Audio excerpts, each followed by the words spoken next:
Tense, my daughter and her husband had just returned from China. Their smiles said victory, the kind that comes when you think you've won. They walked up the stone path to their $3 million home. Kevin slid the key into the lock, soft, confident, sure of his success. It turned, the door opened, and what they saw wasn't a home. It was nothing. Sad silence rushed out like cold air. No furniture, no laughter, no life. Alicia's scream tore through the emptiness, the same kind she made as a child falling from a swing. They weren't screaming because of what they saw.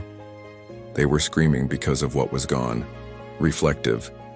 That scream was the end of a long war. And I'd been fighting it quietly for 2 years. It started the week after my wife Lena passed away. See, the silence in our home was unbearable until Alicia and Kevin offered to move in and help. I said yes. At first it felt like mercy, but mercy soon became occupation. Tense, my daughter replaced the curtains Lena loved, too old-fashioned. Kevin moved my favorite chair to the basement. It ruins the flow. Every room changed. Every trace of Lena disappeared. Piece by piece, the house stopped feeling like ours. It became a hotel. And I was the unwanted guest, reflective. Kevin's voice drifted through the halls at night. "It's a prime property," he said into his phone. "Gentrification's booming. We're sitting on gold." He didn't call it a home, he called it an asset. And the man who married my daughter was treating my life's work like a stock. The same house I built with my hands, and every nail, every wall. The same walls that carried Lena's laughter. And Alicia? Tendy, she shrank whenever he spoke. Every time she tried to talk, his stare shut her down. They were a team. And I wasn't on it. Tense, it happened over dinner. Kevin opened a bottle of expensive wine. He only did that when he was about to make a move. He cleared his throat. "Jed, we've been thinking about your future," he said smoothly. "It's time to protect your assets. Power of attorney, new trust, I can handle everything for you." Silent pause tone. I set down my fork. I looked him in the eyes, and I said one word. First one, no. That single syllable changed the temperature of the room. Soft days later, Alicia called me. "Hi, Dad. Just checking in." Her voice was cheerful, forced, a smile painted over guilt. We talked briefly. Then she hung up. Or so I thought. The line stayed open, tense, when then I heard him. Kevin's voice. "Calm cold. It's practical, Alicia. Sunnyside Meadows. Nurses' activities. He's in a museum of his old life. It's time to sell." Sad, Alicia whispered. "A nursing home feels cruel." "It's logical," Kevin said. "We can't move on until we unlock that value." Silence. Then her soft surrender. "Okay." That word broke something inside me. Sad, the grief froze me. Then it sharpened me. If they wanted a helpless old man, I'd give them one. Tense, I dropped spoons. I asked about rain on sunny days. I stared at bills like they were puzzles. Kevin smiled, thinking senility was winning. But it was just an act. While he underestimated me, I was building something new. A plan. When they went shopping, I walked 2 miles and bought a prepaid phone. I called the only man I could trust, Marcus Thorne. Soft, Marcus met me in a diner that smelled of burnt coffee and old stories. He'd been my brother in arms, my best man, my lawyer. I told him everything. The furniture, the manipulation, the phone call. He listened without blinking. Then he said, firm, "Let's go to war." Tense, "God, the battlefield?" he asked. "The Wallace family trust," I said. A slow grin spread across his face. "Then we already have the fortress, Jed." Reflective.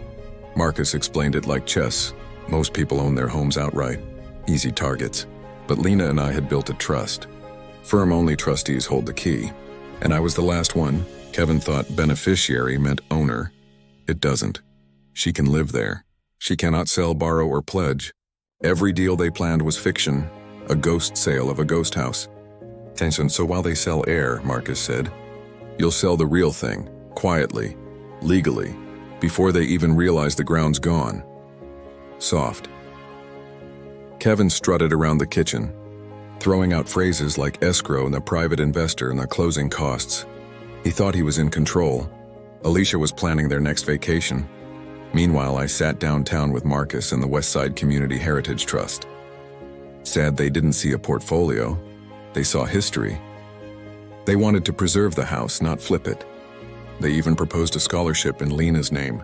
Reflective, when I signed the papers, I didn't feel loss. I felt peace. I wasn't selling a home. I was protecting a legacy. Soft. Great news, Dad, Alicia said later. We sold the house. We're celebrating in China. I smiled weakly. Have fun. When their plane lifted off, the movers arrived. Box by box, my memories left the hill. I left behind only one thing, a single white envelope on the foyer floor. Their victory had already turned into their trap. Tense. I imagined the taxi pulling up to the house, the key sliding into the lock. Click. Kevin pushed. And found emptiness. Sad, pale rectangles where pictures once hung. Echoes of laughter replaced by hollow air. In the center of it all, an envelope. Alicia picked it up with trembling hands. She read aloud. This property was sold on September 5th to the Westside Community Heritage Trust. Your belongings are in storage unit 247, paid for 1 year. This key will stop working at midnight. This was never your house to sell. It was my wife's legacy to protect. Silence tone, Kevin roared. Alicia wept. And I finally exhaled, reflective. While their world crumbled, mine grew quiet. The bank would soon discover Kevin's fake buyer. That's not clever. That's fraud. Tense when they came for the collateral. They'd find Westside holding clean title. Then the DA would come next. I didn't need revenge. I just let gravity do its job. They built a house of cards and called it a future. A week later, Alicia called. Her voice was barely human. Dad, I'm so sorry. Kevin said it was the only way. We've lost everything. She cried until the words dissolved. I waited, then said quietly, soft, I hear you. No anger. No pity, just truth. The man you tried to put in a home is gone, I said.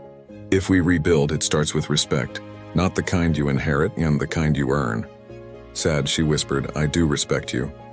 No, Alicia, I said gently. Not yet, but you can learn. And I hung up, reflective. In the end, I had to give the house away to save what mattered. Some people inherit money. My daughter inherited consequence. A legacy isn't square footage or a market price. It's built on integrity. They tried to take my home, but I remembered what it was truly built on. Self-worth. I sold a house, but I reclaimed my life. Sad, soft, I'm 75 years old, and I'm building again, this time, on a foundation no one can ever take from me. Soft. If this story moved you, please like this video, subscribe to the channel, and share your thoughts in the comments below. Firm, remember, respect is the foundation of every home, and without it, even a mansion can crumble.